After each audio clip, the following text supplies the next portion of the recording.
Report Muhammad Irfan Jatt east zone investigation wing Malir کی کارروائیاں S S P investigation Malir کی ہدایت پر مختلف مقدمات میں مطلوب و مفرور ملزمان گرفتار تھانہ قائد آباد تفتیشی ٹیم تھانہ قائد آباد نے مقدمہ الزام نمبر 562/24 بجرم دفعہ 365/34 تیپے میں مغوی گمشدہ محمد یاسر ولد فیض محمد کو بازیاب کیا۔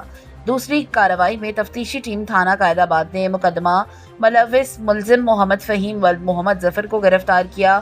مزید کارروائی میں تفتیشی ٹیم تھانہ قائد آباد نے مقدمہ الزام نمبر تیپے میں ملوث ملزم محمد فیاض عرفرانو ولد جانس خان کو گرفتار کیا۔ بازیاب کو مجاز عدالت میں برائے بیان پیش کیا جائے گا۔ گرفتار ملزمان کے خلاف ضابطے کی کارروائی جاری ہے، مزید تفتیش جاری ہے۔ شناخت پریڈ تفتیشی ٹیم تھانہ ملیر سٹی نے مقدمہ الزام نمبر میں گرفتار ملزمان اویس ولد یونس اور عمران علی ولد علی ولی محمد کی مجاز عدالت کے روبرو شناخت پریڈ کروائی گئی۔ دوران شناخت پریڈ مدعی مقدمہ نے بالا گرفتار ملزمان کو مجاز عدالت کے روبرو بخوبی شناخت کیا۔